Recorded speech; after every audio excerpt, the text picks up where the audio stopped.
नमस्कार दोस्तों। आज की इस खास वीडियो में मैं आपको बताऊंगा कि जब आप 12th पास करके जाते हैं और आपकी आंखों के सामने सपना होता है ग्रेजुएशन करने का, और उसमें भी आपका सपना होता है दिल्ली यूनिवर्सिटी का, जो कि इंडिया की टॉप यूनिवर्सिटी है। तो उसके अंदर एडमिशन लेने के आपके पास कौन कौन से ऑप्शन हो सकते हैं। जैसा कि आप थंबनेल पर देख चुके हैं, आपके पास 3 ऑप्शन होते हैं। आपने किसी न किसी से इस 3 शब्दों के बारे में सुना भी होता है, जैसे DU रेगुलर, DU NCVEP और फिर DU SOL। तो आज हम इन तीनों के बारे में बात करेंगे, आपको बताएंगे इन तीनों में क्या फ़र्क है, इनमें आप कैसे जा सकते हैं। तो वीडियो को देखिएगा आखिर तक बिना स्किप किए और जुड़े रहिएगा इस चैनल के साथ। मैं हूं आपका दोस्त अशोक कुमार और आप देख रहे हैं अपना यूट्यूब चैनल एडुट्रिक्स।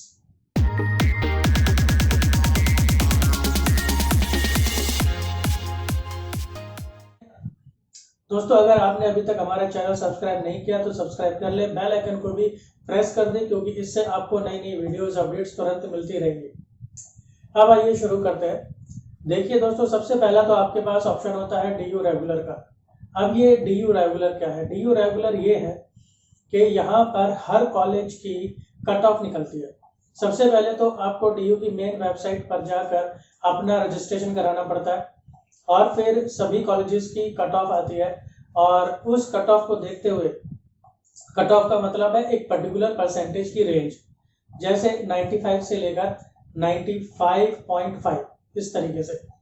तो सभी कॉलेजेस की जो कट ऑफ है वो आती है, न्यूज़पेपर में भी आती है, उनकी अपनी वेबसाइट पर भी रहती है, ऑनलाइन भी देख सकते हैं आप, और न्यूज़पेपर में भी देख सकते हैं, ऑफलाइन भी देख सकते हैं। तो उसके अंदर क्या होता है, आप देखिए किस कॉलेज में आपकी कट ऑफ आ रही है, यानी किस कट ऑफ के बीच में आपकी परसेंटेजेस आ रही है, और वो परसेंटेज भी कैलकुलेट होती है बेस्ट 4 की, जिसके अंदर एक लैंग्वेज का होना जरूरी है।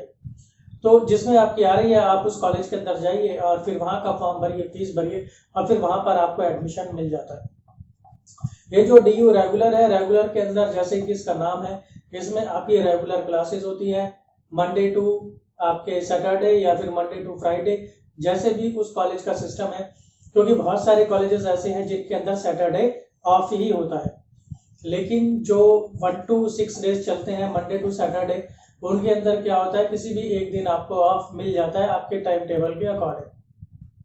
तो DU रेगुलर के अंदर वही बच्चे जाते हैं जिनको रेगुलर जाकर अपना स्टडी करनी होती है, जो साथ में कोई काम वाम नहीं करते हैं, और हाँ, जिनकी परसेंटेजेस बहुत अच्छी होती है। क्योंकि बहुत सारे कॉलेजेस ऐसे हैं जिनकी परसेंटेज 98 पर ही खत्म हो जाती है, 99 पर खत्म हो जाती है, या फिर 95 पर भी खत्म हो जाती है। तो ऐसा भी देखा गया है कि जनरल कैटेगरी में कई बार कि 95% मार्क्स लाने वाले बच्चों को भी रेगुलर में एडमिशन नहीं मिल पाता। फिर ये जो परसेंटेज है ये वेरी करती है आपके कैटेगरी वाइज, कि आप जनरल से हैं, OBC हैं, SC ST से हैं, EWS से हैं, किससे हैं। तो वो सबका अपना अपना परसेंटेज होता है, अपना अपना मैटर होता है।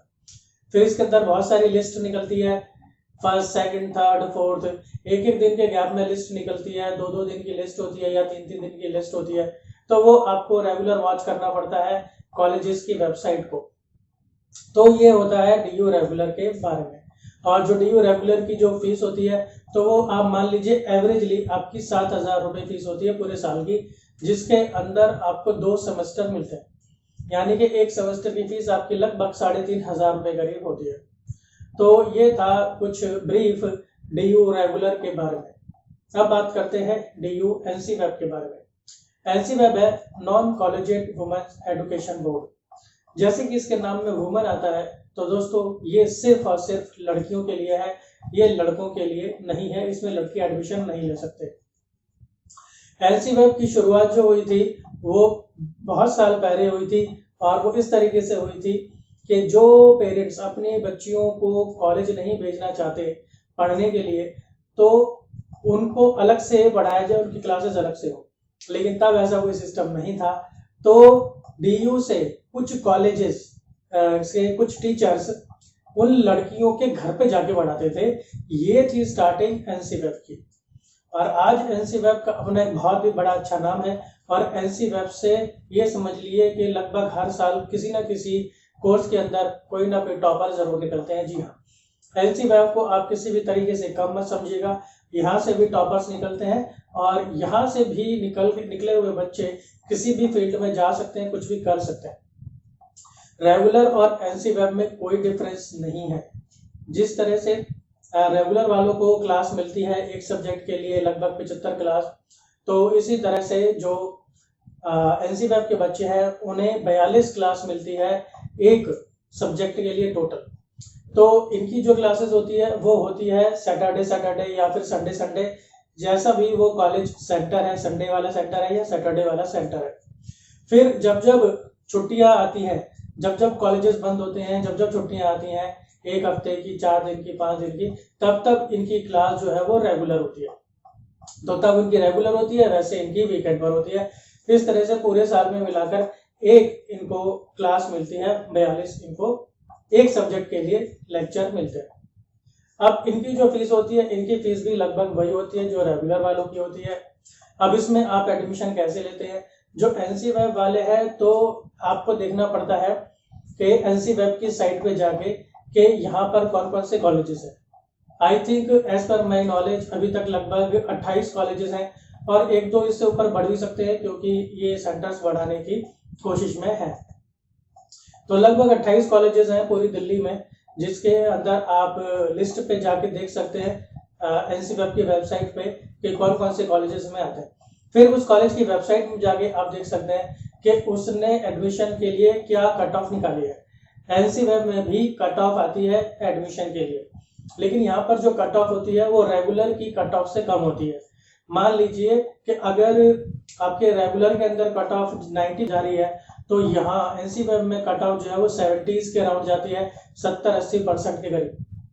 तो ये एक ऐसी कैटेगरी के लिए बहुत बड़ी ऑप्शन है जो लड़कियां हैं और जिनकी एवरेज 60-70-80% के आसपास है, क्योंकि इनको रेगुलर के अंदर एडमिशन नहीं मिलने वाला। परसेंटेज वाइज देखें तो देखिए, कैटेगरीज अगर आपकी बनती है SC ST OBC तो अब आपको एडमिशन मिल भी सकता है, लेकिन रेगुलर में तो इनको एडमिशन नहीं मिलने वाला। तो एनसीवैब इनके लिए बहुत ही बढ़िया ऑप्शन है। फिर एनसीवैब के अंदर जैसे रेगुलर वालों के अपने फंक्शंस होते हैं, इनकी फ्रेशर्स पार्टी होती है, फेयरवेल वगैरह होता है, वो सब भी एनसीवैब वालों का होता है। तो रेगुलर और एनसीवैब में कोई फर्क नहीं है। अगर मैं बात करूं तो आप ये समझिए मुश्किल से ना 10-15% चीजों का ही फर्क है, अदरवाइज मेरी नजर में तो रेगुलर और एनसीवैब दोनों सेम है। मैंने देखा है क्योंकि मैंने एनसीवैब के अंदर भी पढ़ाया है, तो मैंने देखा है कि जो लड़कियां अपने स्टडी के साथ में कुछ और करना चाहती हैं, कोई और प्रोफेशनल कोर्स या फिर कोई और जॉब वगैरह करती हैं, तो उनके लिए एनसीवैब बहुत ही बढ़िया ऑप्शन है।